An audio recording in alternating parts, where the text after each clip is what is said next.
Pemirsa, sudah lama sekali kita tidak berbincang-bincang di Jalan Buku Channel ini. Alhamdulillah hari ini saya dan Batar diberi kesempatan untuk bincang-bincang ringan terkait dengan pergerakan di Jalan Buku ini. Para pemirsa, selain acara bedah buku ya Batar ya, yang kita agendakan gitu. Kita kan punya ikon ya. Bedah buku. Kebetulan buku pertama yang kita bedah ya buku-buku produk Jalan Buku. Tapi walaupun itu kan sudah ada kan 1-2 buku lain. Sebut saya buku Pak Kunto ya. Terus ke depan kita mau berbagai buku. Dan ini menjadi andalan kita sebetulnya. Bedah buku, acara bedah buku ini gitu loh. Nah, tapi akhir-akhir ini kan acara bedah buku ini Pak, kurang mendapatkan karena kesibukan kawan-kawan. Belum mendapatkan kesempatan yang bagus ya. Gitu. Dan kita belum punya hubungan dengan berbagai pihak yang menerbitkan buku, baik penulisnya maupun penerbitnya untuk kita bedah. Utamanya dengan penulisnya lah. Utamanya dengan penulisnya. Kita akan coba terus karena itu menjadi andalan. Yang kedua, kita punya juga episode yang seperti ini, bincang-bincang terkait dengan buku. Dari apa saja, kita bisa mulai dari bagaimana cara menulis buku, bagaimana kita menghadirkan buku, bagaimana kita berkolaborasi dengan pihak lain untuk menggalakkan gerakan literasi ya. Buku dari berbagai aspeknya. Dari berbagai aspeknya itu. Karena ya jangan lupa kita punya moto itu Pak Tan. The power of literasi. Nah, jadi bagaimana itu? Di tahun-tahun politik seperti ini juga sebetulnya pembicaraan buku lumayan bagus. Kita juga pernah meluncurkan beberapa episode terkait dengan misalnya perubahan. Nah, bagaimana perubahan itu dalam hal menulis. Bagaimana dampak perubahan terhadap penguatan peradaban manusia. Gitu loh. Jadi banyak hal yang pernah kita singgung itu. Nah, sekarang kira-kira apa nih Pak Tar nih terkait dengan yang hangat yang aktual tahun-tahun ini untuk bicara tentang buku ya. Kalau saya Anda bicara politik, tahun politik ini pastilah banyak calon-calon anggota legislatif, calon presiden tentu saja juga gitu kan ya, berpikir tentang mau menulis buku. Buku untuk, maksud saya itu idealnya nggak usahlah banyak ngomong di kampanye dan ruangnya juga terbatas. Ya kan, ruang kampanye, waktu kampanye juga terbatas. Apa tidak sebetulnya para calon anggota legislatif calon bupati, calon wali kota, calon gubernur, calon presiden, calon wakil presiden itu tulis saja.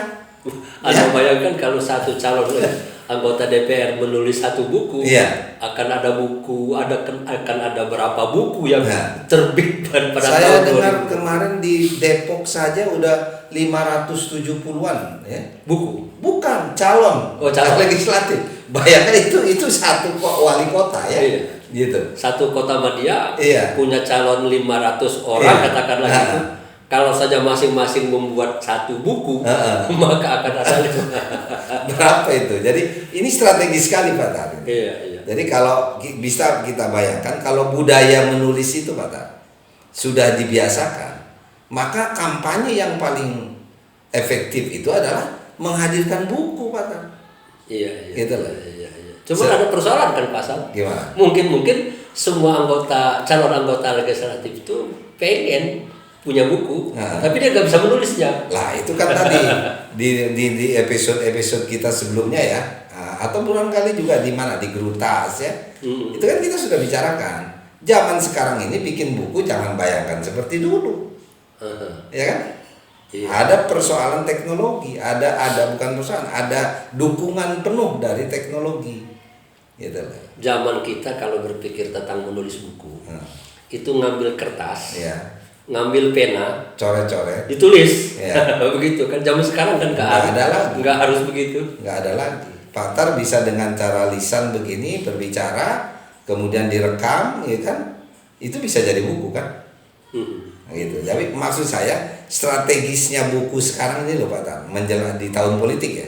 Kita nggak bicara politiknya, kita nggak kesana ya, tapi kita lebih kepada strategi bagaimana orang menyampaikan pikiran-pikiran, pesan-pesan, gitu.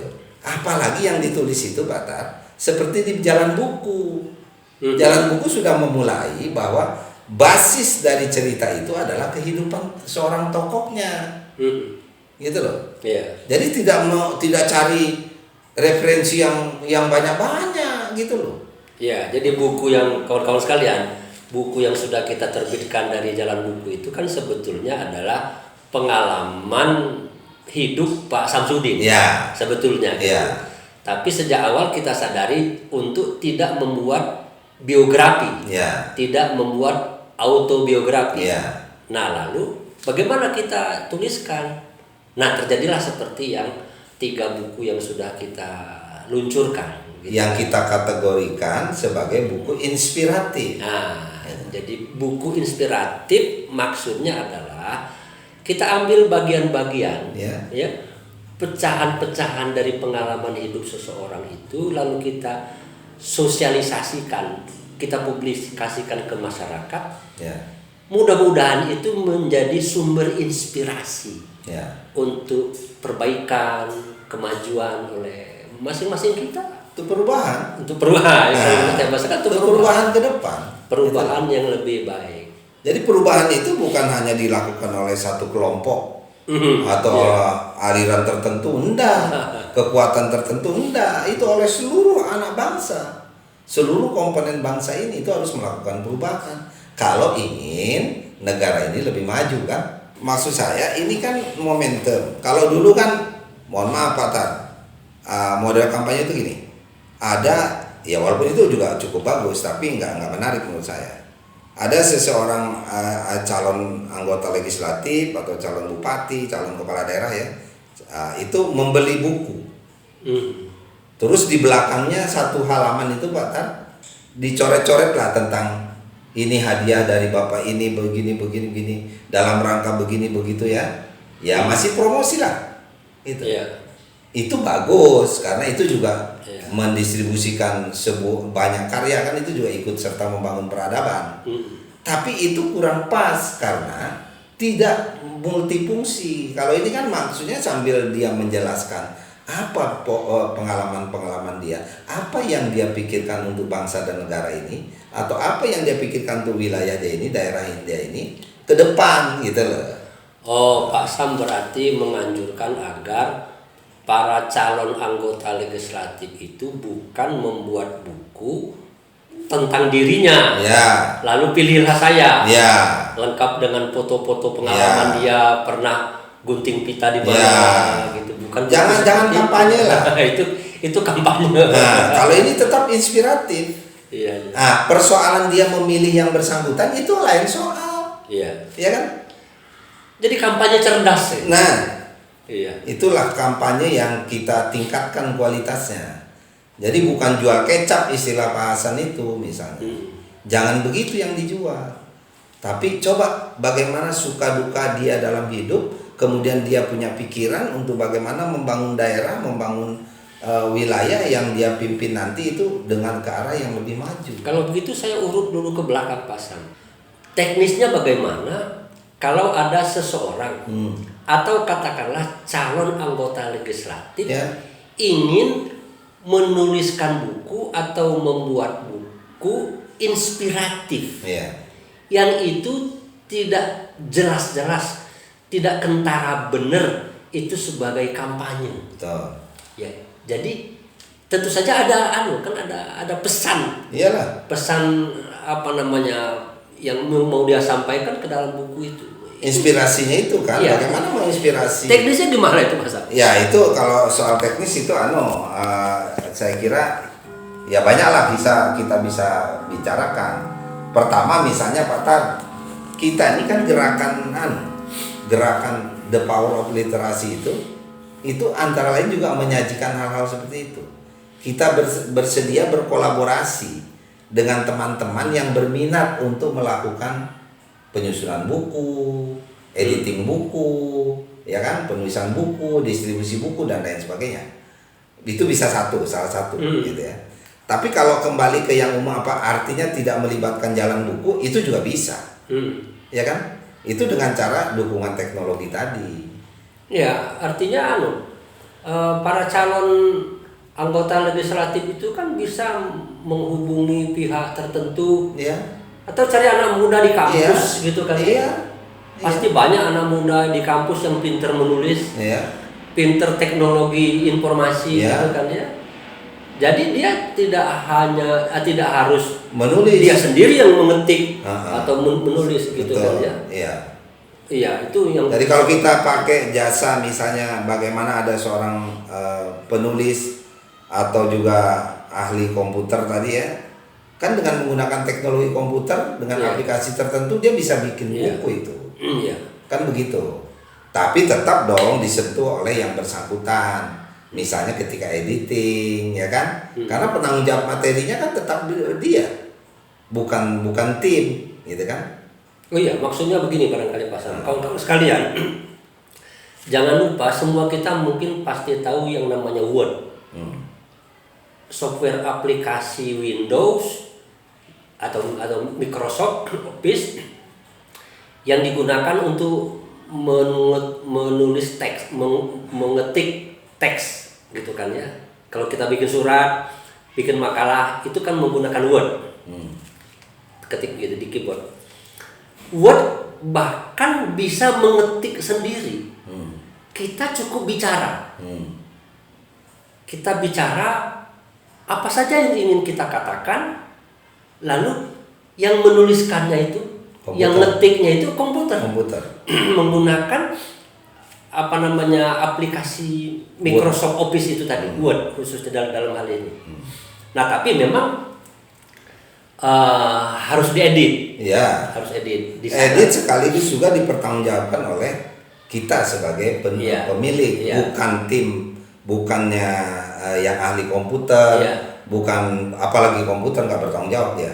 Kita yang bertanggung jawab. Apakah isi ini sejalan tidak dengan apa yang kita alami dan apa yang kita pikirkan ke depan? Artinya pasal menganjurkan calon itu atau siapa saja bisa saja pada waktu dia senggang malam hari di kamarnya masing-masing, dia buka laptop, gitu, dia bicara, dia rekam.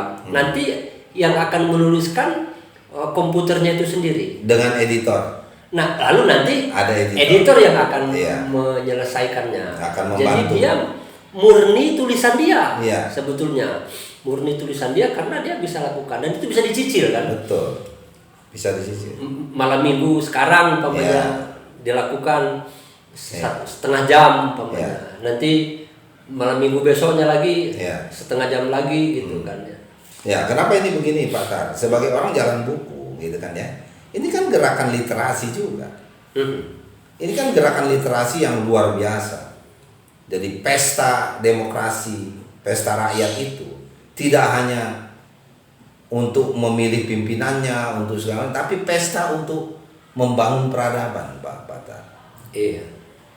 Jadi bayangkan bisa berapa itu judul buku satu kali terbit di tahun politik ya.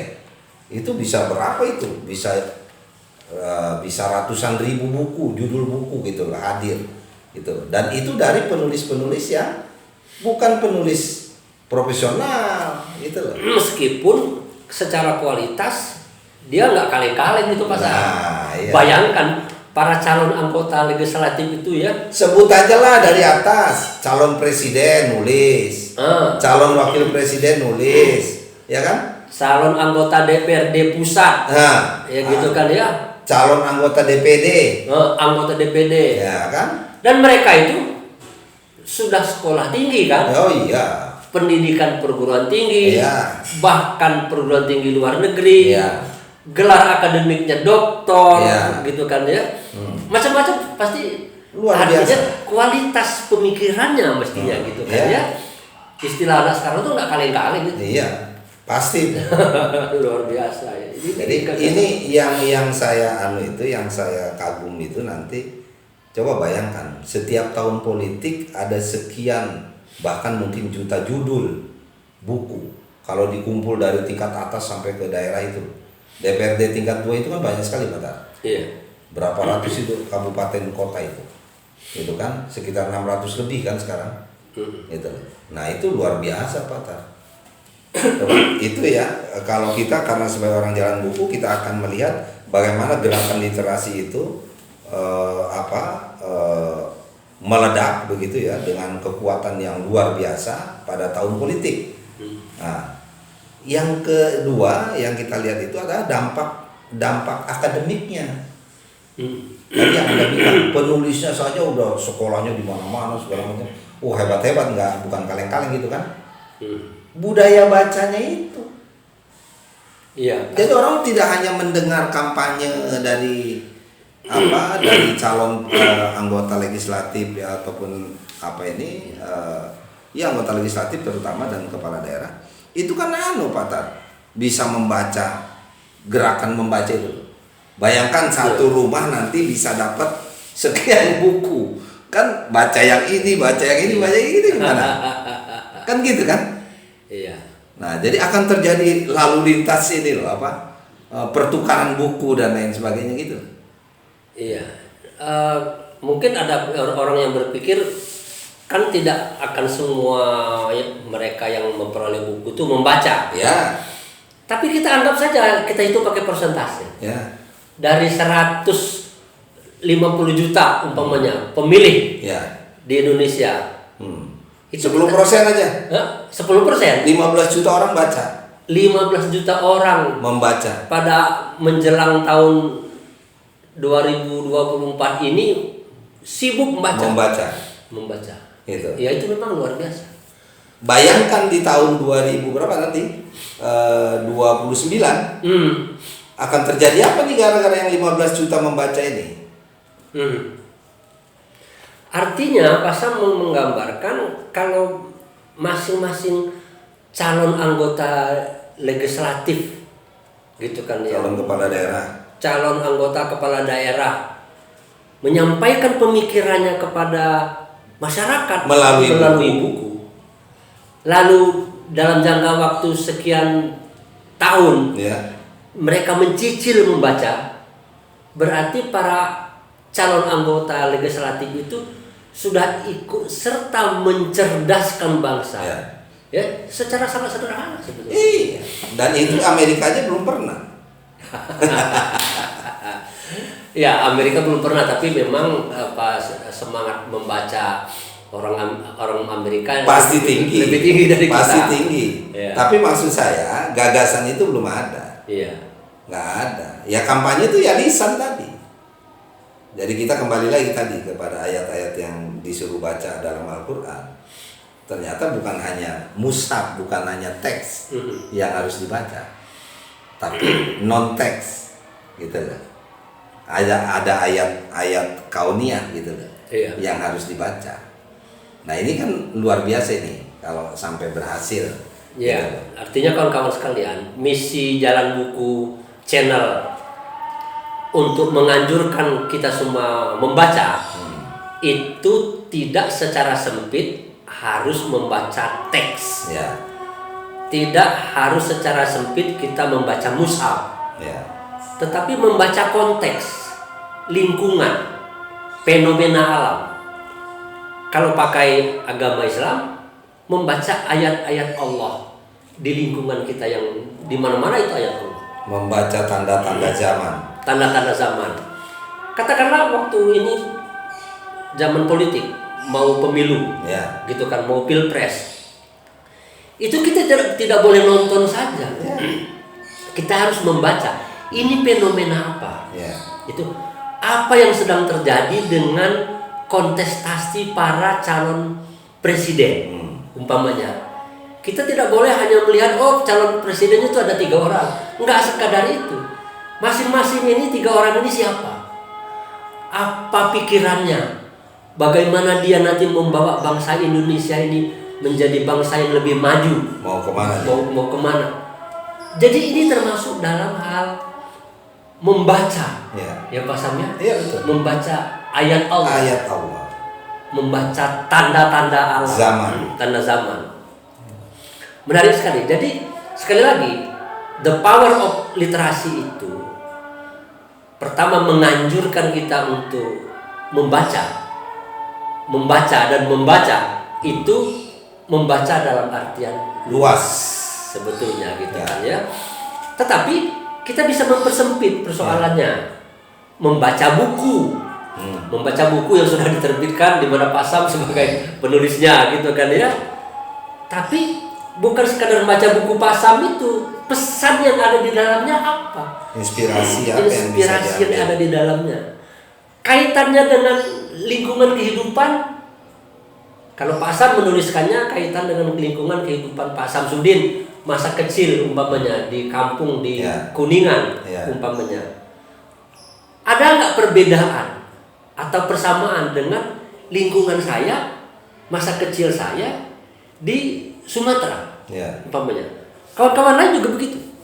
Nah dari sana kita lalu terjadi proses membaca secara teks dan membaca juga non-teks sebagai perluasan dari baca teks itu. Pak Sam, bagaimanapun tapi apakah membaca itu harus pakai apa ya? Orang bilang metodologi, umpamanya membaca harus begini. Atau bisa kita lakukan secara alami saja seperti ini. Saya pikir awalnya secara alami. Setelah diuji oleh dipertemukan dengan berbagai peradaban gitu kan, akhirnya ditemukanlah teori-teori bagaimana membaca cepat, membaca ringan, membaca apa segala macam begitu. Tapi itu kan teori. Yang awal itu kan alaminya. Yang membaca itu ya jelas saja membaca dengan ketentuan. Kalau dalam agama kan udah ada tuntunan ya. Bismillahirrahmanirrahim. Membacanya nggak sembarang baca, bukan buku porno yang dibaca gitu, bukan. Tapi Bismillahirrahmanirrahim. Jadi atas apa itu? Atas kesucian nama Allah kan? Iya. Gitu loh. Jadi secara teknis membaca itu harus, kalau ustadz saya dulu mengajarkan mengucapkan lafaz basmalah kan? Bismillahirrahmanirrahim. Jadi itu cara untuk bisa membaca dengan benar. Gitu. Jadi alami ya spontan. Tapi agama menuntun kita untuk ya terhadap bacaan apapun, terhadap teks apapun, atau terhadap fenomena apapun, kita harus mulai dengan diawali dengan membaca basmalah gitu kan. Itu teknis sekali. Teknis. Tetapi yang lebih jauh lagi kan kesadaran kita secara manusiawi untuk menjalin komunikasi dengan persoalan-persoalan yang kita hadapi itu kan. Persis. Jadi Pak Sam, kalau begitu apa kesimpulan Pak Sam yang perlu disampaikan kepada kawan-kawan semua di tahun politik? Di tahun politik ini Jalan Buku ingin memberikan kontribusi Pak Tar terhadap masyarakat dan bangsa ini agar lebih maju lagi ke depan. Katanya kita harus mencapai Indonesia Emas tahun 2045. Bonus demografi. Dan ada lagi bonus demografi dan lain sebagainya. Karena itu Jalan Buku hadir untuk menawarkan gagasan-gagasan. Ini sekedar gagasan Pak Tar. Siapa tahu omong-omong kita, bincang-bincang kita yang ringan ini itu disimak oleh berbagai kalangan dan akhirnya dianggap memang ini relevan untuk ke depan gitu loh. Bahwa di tahun politik boleh saja kita sibuk dengan pilihan-pilihan, sibuk dengan pesta demokrasi dan lain sebagainya, tapi kita juga manfaatkan bagaimana kesibukan itu juga diisi dengan kesibukan membaca pikiran-pikiran para calon anggota legislatif, anggota calon-calon kepala daerah, sehingga hasilnya adalah meningkatkan kecerdasan bangsa juga.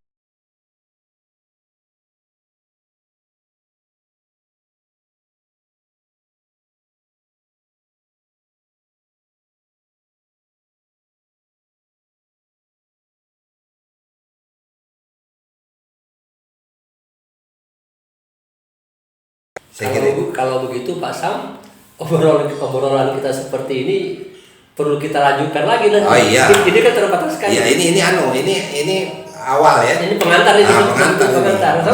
Kita belum bicara secara lebih dalam lagi. Umpamanya dampak ekonomi. Betul. Umpamanya gitu kan ya. Iya. Dampak sosial gitu. Bagaimana kaitannya dengan sekolah, pasar, pendidikan gitu kan ya. Luar biasa. Kayaknya semakin menarik. Iya. Jadi mumpung meskipun yang paling mahal ada investasi sosial.